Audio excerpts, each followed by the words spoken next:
ایک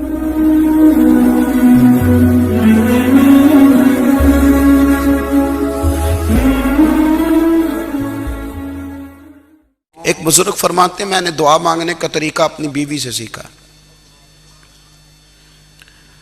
دعا مانگنے کا طریقہ اپنی سیکھنے والے تو اپنے بچوں سے بھی سیکھ لیتے ہیں, سیکھنے والے تو ہر ایک سے سیکھتے ہیں. وہ کہتے ہیں میں نے دعا مانگنے کا سلیقہ اپنی بیوی سے سیکھا ہے. حضرت وہ کس طرح؟ فرمانے لگے میری بیوی نے نا مجھے کوئی کام بتایا, کچھ پیسوں کی ضرورت کے لیے کہا, تو میں نے اسے کہا کہ بھئی ابھی میرے پاس نہیں ہے, کچھ دنوں میں آتے ہیں تو میں دے دوں گا.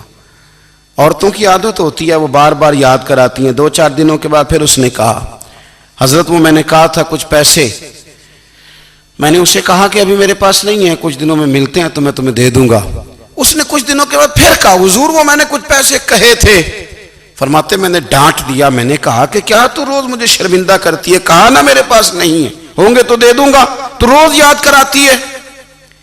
فرماتے ہیں اس نے پہلے تو میری ڈانٹ کو سہا, پھر میرے سخت جملوں نے اس کی آنکھوں میں آنسو پیدا کر دیے, پھر اس نے اپنے آنچل میں اپنے اس دکھ کو سمیٹا, اور پھر اس نے ایک جملہ کہا تو میں رو پڑا, اور مجھے اپنے رب سے مانگنے کا طریقہ آ گیا.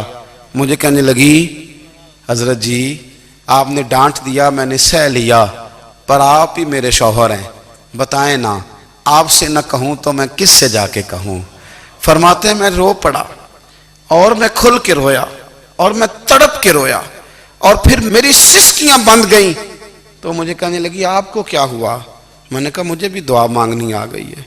جب میں اسے کہوں گا نا اللہ تو ہی میرا رب ہے, میں تجھ سے نہ کہوں تو میں کس سے جا کے کہوں, میں کیوں کسی بندے سے سوال کروں, میں کیوں کسی دنیا دار سے کہوں, میں تیرے بندوں کا نیک بندوں کا وسیلہ لے کے تیرے محبوب کی غلامی لے کے تیری بارگاہ میں آیا, تجھ سے نہ مانگوں تو کس سے مانگوں. سمجھ آ گئی ہے؟ جب میں اس رنگ میں مانگوں گا تو پھر رب میرے اوپر بڑا ہی فضل فرمائے گا, وہ میرے اوپر بڑی رحمت کرے گا, وہ میرے لیے آسانیاں کرے. عزیز دوستو ہم اس طرح کرنے لگ گئے ہیں کہ ہم نے نا اپنے تعلقات پر اعتماد کرنا شروع کر دیا ہے. میرے تعلقات بہت ہیں.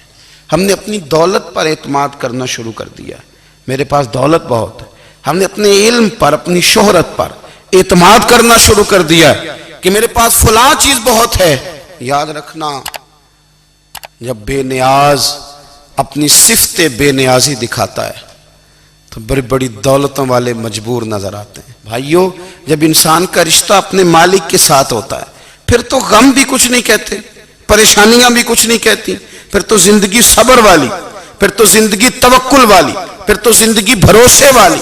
پھر انسان اپنے آپ کو رسوا نہیں کرتا, دنیا داروں سے امیدیں اس کی ختم ہو جاتی, امیدیں اللہ رسول سے لگا لیتا ہے, مضبوط ہو جاتا ہے, مضبوط طاقتور ہو جاتا ہے, خوددار ہو جاتا ہے, باوقار باعزت ہو جاتا ہے.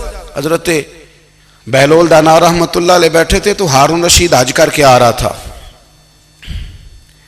تو رستے میں حضرت شیخ سے ملاقات ہو گئی. تو السلام علیکم کے بعد کہنے لگا حضور کوئی حکم ہو تو بتائیے گا.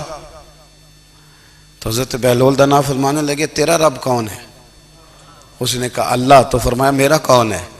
کہا اللہ. فرمانے لگے تو بڑا ہی بیوقوف ہے, کیا تو یہ سمجھتا ہے کہ رب ہارون رشید کو تو دے گا اور بہلول دانا کو بھول جائے گا؟ تیرا بھی وہی رب ہے, میرا بھی وہی رب ہے. اس نے اگر تجھے دے کے آزمایا ہے تو ہو سکتا ہے مجھے نہ دے کے آزما رہا ہو. جب اس کی حکمت کے تقاضے ہوں گے تو عطا کرے گا اور دے گا. تو جا اپنا کام کر. بھائی اپنی روحانی زندگی, اپنی عبادات, اپنے وظائف, اپنے روزمرہ کے معاملات, اپنی دعائیں, اپنا استغفار.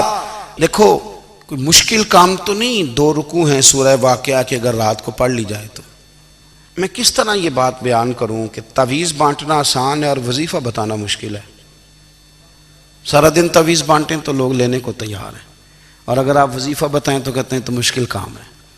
او خدا کے بندے, اگر آپ کا تعلق قرآن پاک کے ساتھ مضبوط ہو, قرآن پاک کے ساتھ اگر آپ کا رشتہ ہو, لوگ سفارشیں ڈھونڈتے ہیں نا دنیا میں کوئی تعلق مل جائے تو میرا کام ہو جائے.